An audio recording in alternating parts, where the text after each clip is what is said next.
Yo, morning all. Today is another freezing cold day. It's -1 outside. I'm outside my wholesaler because it's still shut. I've got to get over to grab Adam first thing.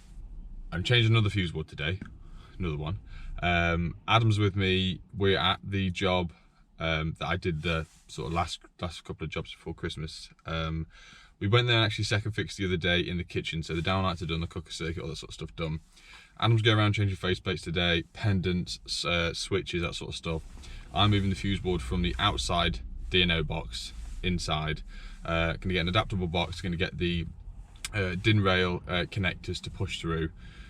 A few different ways of doing it. I think it's only single skin brick. I was thinking of doing 25mm conduit, couple it through into the back of the board, into the back of the AD box. But with any single skin, there's no way any cavity insulation or anything's ever going to touch the cable. So I'm going to get a length of 25mm conduit, a couple of couplers just in case, but if not, it's going to just be a notch out the back and then just feed straight through into the board. So I'll get all this stuff done. I'll go and pick Adam up and I'll see you at the job. Here now, it's starting to brighten up a little bit. It's bloody freezing cold. Right, I've just emptied the van out. It's everywhere. Got most of my stuff out that I need. If you see my other video before Christmas, this is this one. So this fuse board, that's the old Economy 7, that's with Lucy blocks that the D&O have just cut off. So we're removing that. They've put a new isolator in it for us. Upgraded all the stuff as usual. So this is being replaced with the adaptable box. I've got, where's my stuff? DIN rail, and then the through connectors, DIN connectors, which will clip on in there. And then everything will be pushed through and through the wall. So it is single skin, so we'll drill that through there. Fuse box board is going to go here. Yeah, so I'm going to be cracking on with that. Oh yeah. Adam's second fixing everywhere. So we did the kitchen. I can't turn it on until all the power's off. Spotlights in, cooker's in, hob's in, so we just need to connect the hob up, plug the cooker in, USB socket to go on there, new socket there, sockets in the cupboard. So that was all done the other day. Adam's just, like I say, second fix and changing pendants. This is the old Economy 7 stuff, that can just be cut straight off. So I'll run you through, take it from the board off, and pop in and see Adam every now and then, see how he's getting on.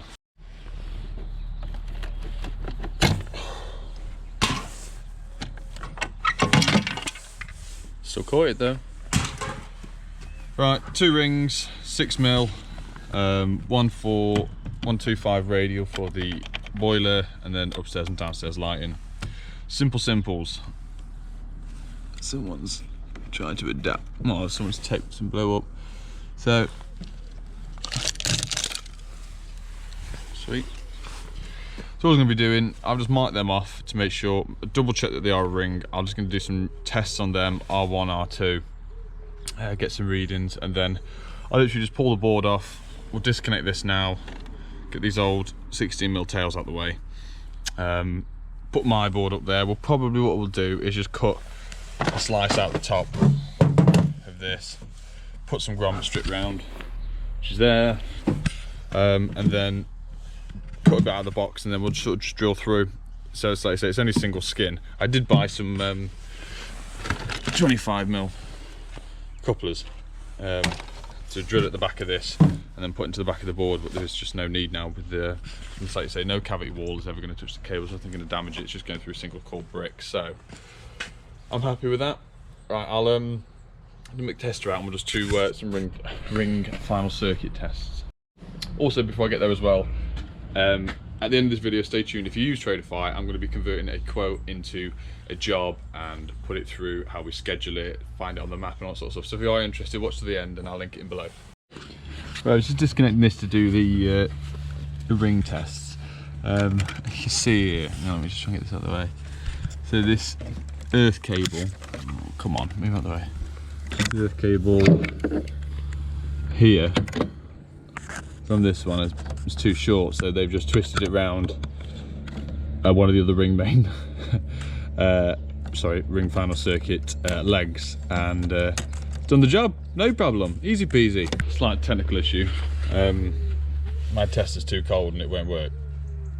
So I have been told this before, It wasn't kept in the van overnight, but it was kept in a secure location where it's cold, and yeah, it doesn't, you know, I'll show you.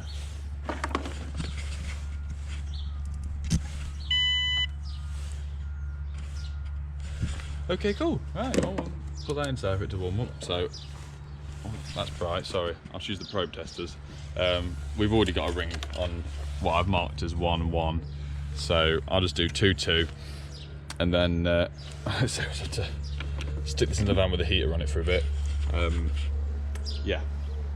Also, don't tell Adam, but I'm going to get him a tester as well. I want to get him a Mega. So if anyone out there has a spare one or an old one that they want to sell, drop me a message on Instagram actually, and we'll see if I can get him one. Because what I did when I bought this, I took this to college, used this constantly, went through it all, got used to the system. I've been on about getting a new one, and to be fair, I did the vehicle charging course the other week, which I said didn't get any footage because there was no time to do any recording or talk or anything at all. It was very intensive, and I passed it.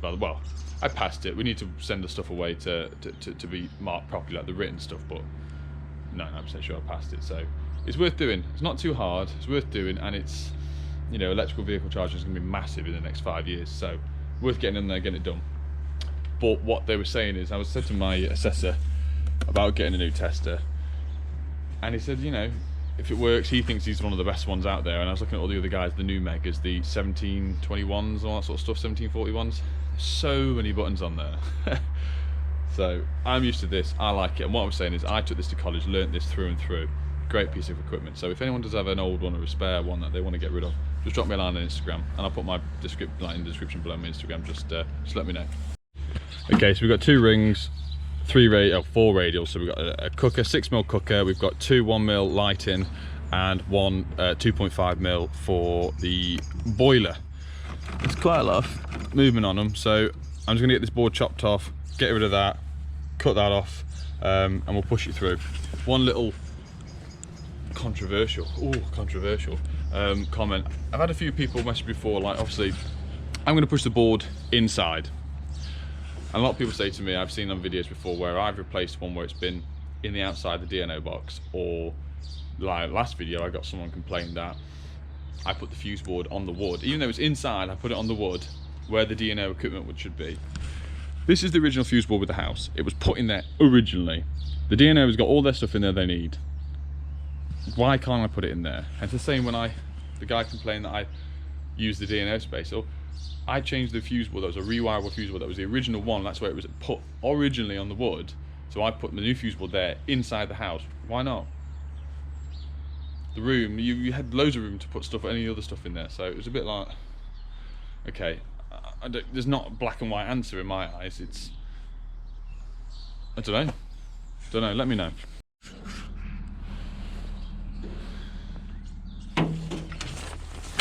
Alright, that's those cables that were poking through the corner of the stairs.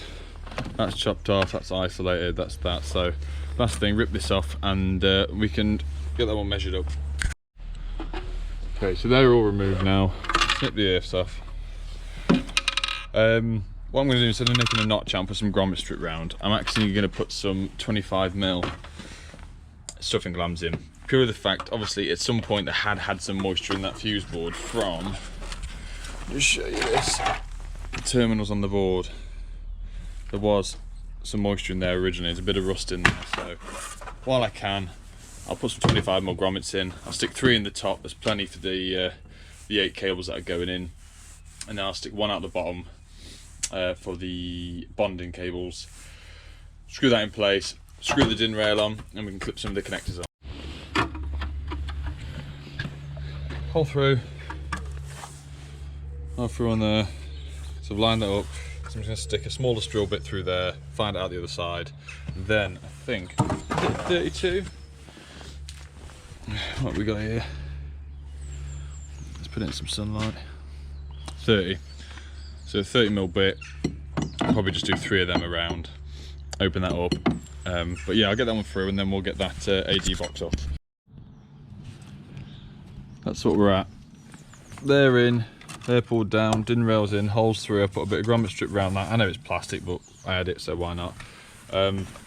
I did a bit of a stupid thing. I forgot to record charging my batteries over the weekend, so I've actually got my GoPro plugged into my uni light power bank. Hey, that's a free mention. That's in now, so I'm going to start putting these in place. There's one earth that I've got to extend, which is that one, so I'll just put a crimp on that, bring that down. What we've got, all of these are 4mm, and then we've got a couple of 6mm ones. Sorry, no, we've got a couple of, these are 2.5 cable. The earths, unfortunately, they're only 2.5, so I've got the 4mm versions. And then we've got a couple of 6mm versions as well, for obviously the 6mm. So I'll click them in place and I'll connect a few up and then I'll report back. Okay, so this is where we're at now. It's been about 40 minutes. Toes are freezing. Anyway, dinner rails on, they're in. I tried to keep them bunched up together as best as possible. So now on, obviously I forgot to do that, yeah, hole there.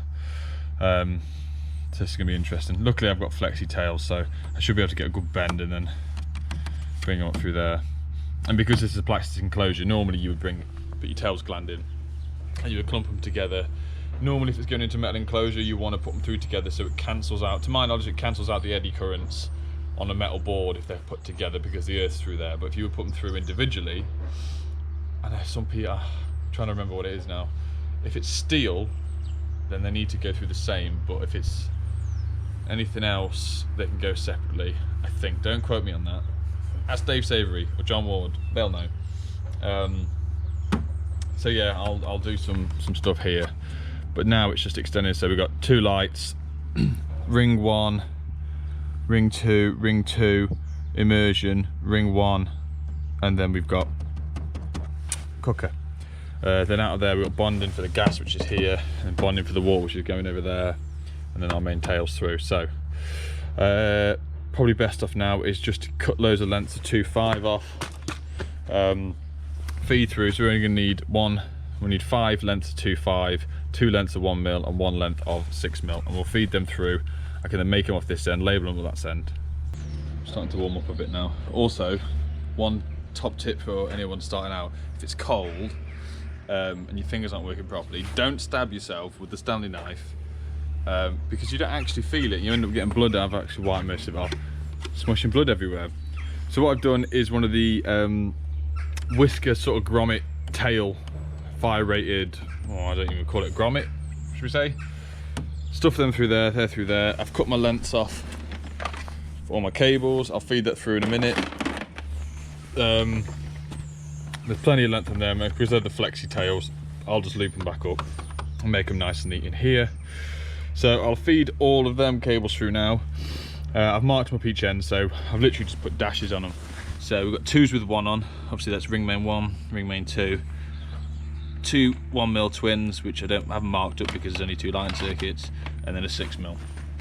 So all I'll do, I'll make them neat them off this end, do them all in here, and then I'll go next side, and then we can start getting the new fuse board in place. So give me 20 minutes or so if I've not bled to death. That's what we're left with. 2 lights, ring 1, ring 2, ring 2, immersion, ring 1, 6mm. So I've not actually looked what it's like in here yet, so let's have a mooch. Boom.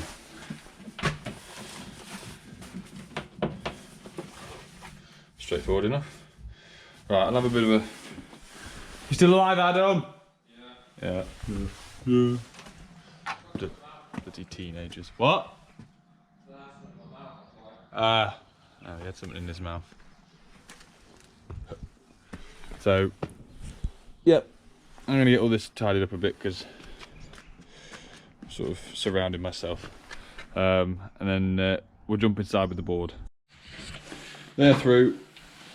Fuse box board, 10-way SPD, all the usual shebang, grommet straight at the back. Just going to put on that on there. I'll just stick you on the side so you can watch.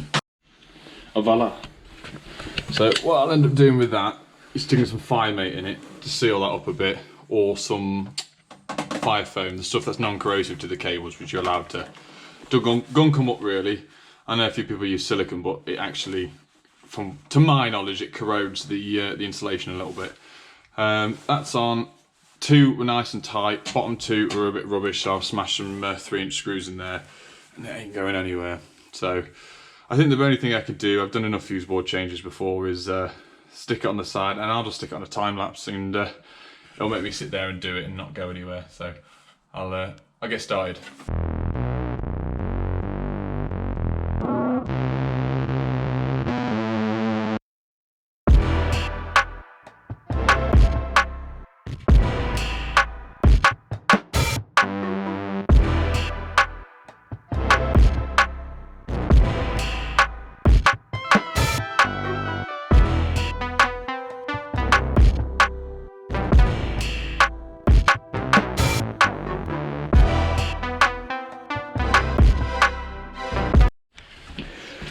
Not a massive amount, I'm not sure how much you saw. God, the sun's awful, isn't it? I'm standing in front of that. There you go. Right, so I'm for this obviously for people that haven't watched any of the videos. This is an SPD, surge protection. This is your 100 amp main switch.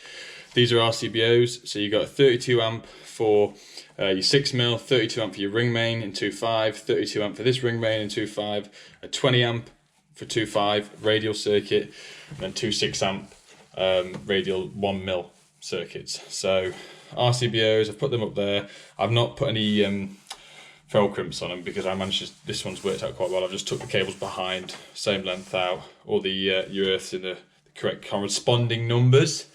16mm main earth there. I've got to do 2 10mm earths now. I can poke that back through, drop them down to the gas meter, which is here, and then run it along the wall to the water, which is in the kitchen. Adam, you still alive? Yeah. Right, it's been about an hour since I last said we're going to do the bonding. Bonding's in and done, into there. Let me just open that hole. Put a lug on it, bonding clamp. It's through to the water. It's through to the water. Me and Adam are just going through and what are we doing? I've just connected the hob up. I'm just putting a plug on for the cooker. Adam's finished all the sockets and switches. Some plugs in there somewhere.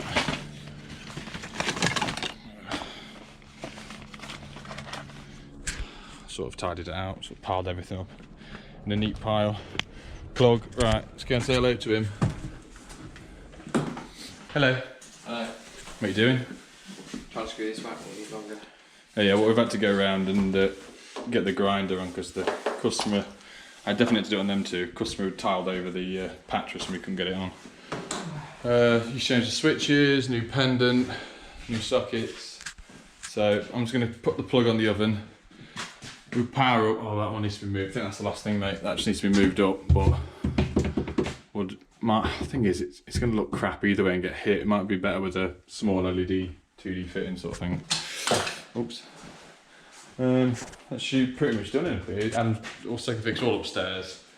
I say second fix, not really second fix. It's changing fronts over. Right, I'll get this plug on, and then we can power up the board and do some tests. So we've got the brother out, labelled everyone up, hob, upstairs sockets, heating, downstairs sockets, downstairs, upstairs sockets, downstairs lights, upstairs lights. They were all on, happy with that. Took a label on that, took a couple of labels on the board, even though it's not necessary to put that one on there. Why not, it can't hurt. They're clipped now, that's all secured, sort of tidying up-ish. Labelled up in the board currently. So we've got mains, sorry my fingers are filthy, gas, water. Just run over the torque screws out, sort of the torque settings, which you'll find in the piece of paper wherever. Have we chucked it away, Ad? Yeah. Next thing is, it's going to do a few dead tests. Now my test is warmed up. I do my R1, R2s and all that jazz. Then I think Adam's just changing one last light switch over, which we forgot about. In the lounge, and then I can power up. Right, as much as I'd like to record more, the issue I've got is literally there's no battery at all left. I think, yeah, 4%. So I'll do this quickly. Board's on, like I've shown you before. That's on. The testing's fine. There's 2 more tests I've got to do, but there's a few little tiny things I have to do. I'm actually going to leave the power. This is a rental, so it's sort of cheap, cheerful, that sort of thing, what we're going for. So that's why we've got white sockets, nothing fancy in the kitchen, pendants everywhere, that sort of thing. I've got to come round, put some, I've got long terminal pins. There's the socket in the kitchen, which is flashing like hell. The USB socket, I need longer pins for that, longer pins for this. So I'm just going to put my lock off kit on the outside, main switch, bang off, inform the customer and just say, listen, I'll come back tomorrow with some longer pins, do the final testing. So I've just labelled up everything I have. My sticker, Warner sticker, and then the sticker's obviously underneath for that. So that's as much as I can do with removing the fuse board inside through a wall. If you'd, like I said before, if there was a cavity where you could get cavity wall insulation on the cables, conduit it, plastic, metal. I wouldn't really recommend trunking, but make sure you secure it both sides so it can't slip, it can't move. So hopefully I'll get another job, fuse board, where I can do that and show it off, because it does look nice and it's a nice little job. I like taking my time with these. It's great with Adam helping me to change the fronts over. It does save a lot of time. So fingers crossed. Now I should send over to myself in my office running through my Tradify stuff. So there you go. Hi guys, so what I'm going to try and do is to show you how to get off paper and use, Tradify app for all or as little as you need. So what we're going to do is accept a quote and change it into a job and put it in the scheduler. So if we go onto the quote and we click accept, this is what brings up the screen now. So we'll go over to that one. So that's the quote that we've gone through. I won't run you through all of the stuff on the quote itself. We can sort of do that in another video at some point. So if we click accept in the bottom right hand corner. So yeah, do you want to accept the quote? Click yes. Yep, again.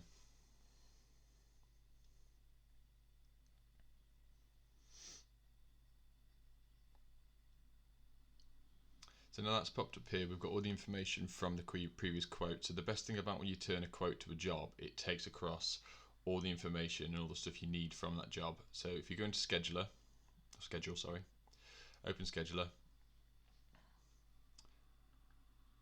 This will then take you to your current week you're working on, so you can see that you're not like double booking, or you can see what's happening further in advance, whether or not you want to put a job in that's nearer to another job so you can piggyback off it. You know what it's like. So I want to book this job in for Wednesday. So sort of go over Wednesday. Rough time that I want to go for is about 10 o'clock.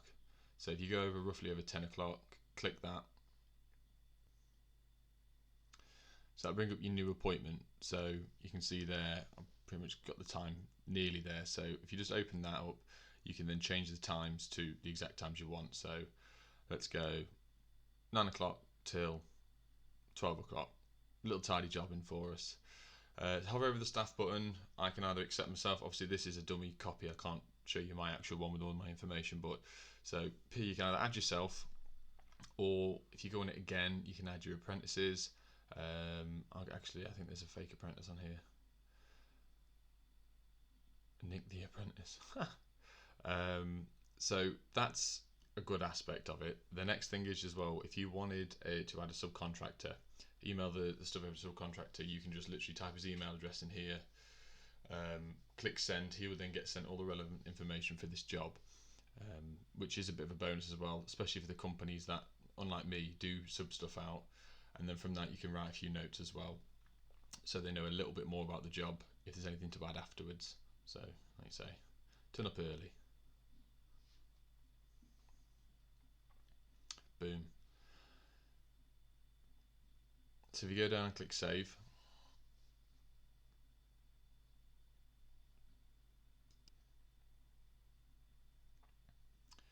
this will then bring the job up on your scheduler at the correct time.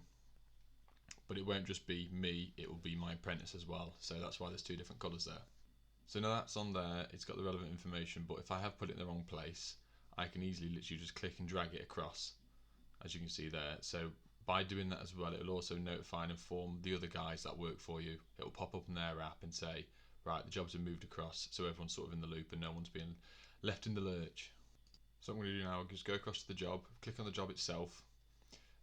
There's a few little different bits and bobs that we can do on here. So if we go across the notes, what is a bit of a bonus as well is you can actually add images to it. So let's say I've got the subcontractor, or Adam's been sent to a job, or anything like that. You can actually add a picture of the job itself, or the type of light fit you need to get, or the fuse board that's there and the space you've got around it. So simple as literally just add a photo, attach it, save it, click OK. So now I've just gone across and click schedule on the left hand side. This will bring up obviously my schedule of this week. Left hand side you can see 2 jobs, they are unscheduled. So this is a good benefit as well if you've got a few things sitting in the background that you haven't got time for yet. So literally look at your diary, think, right, I've got Tuesday free. All you got to do is just grab it, pull it across, drop it on the time and date that you want it. Obviously you can then adjust it afterwards.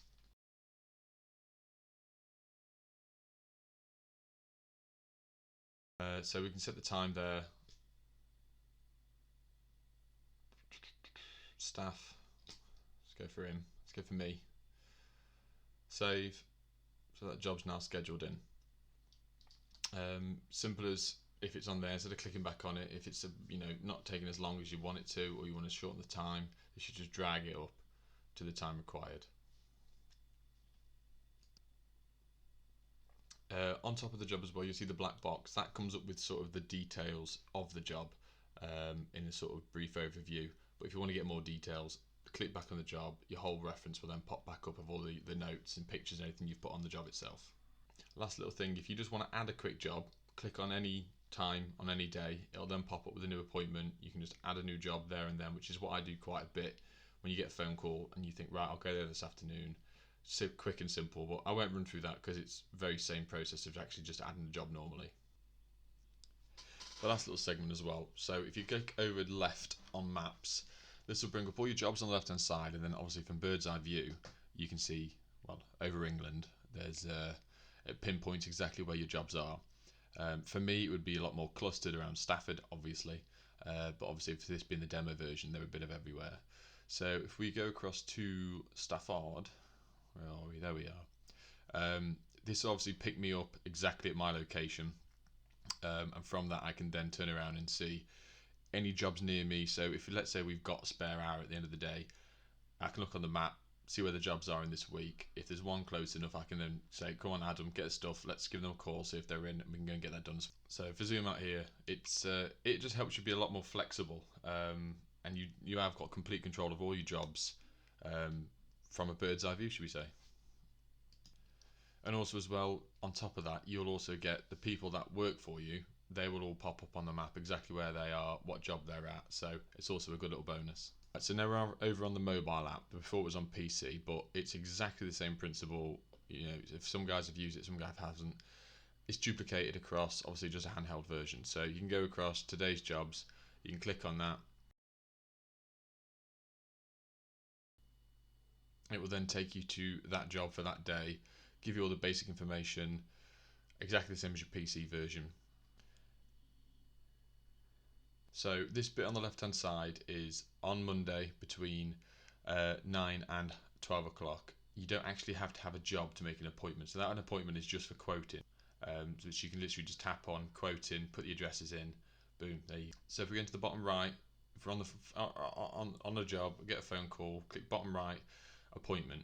So staff, let's say whoever, what time, date, across the jobs. So now we can fill in the customer, the reference, everything that we did on the PC here. So create a new customer.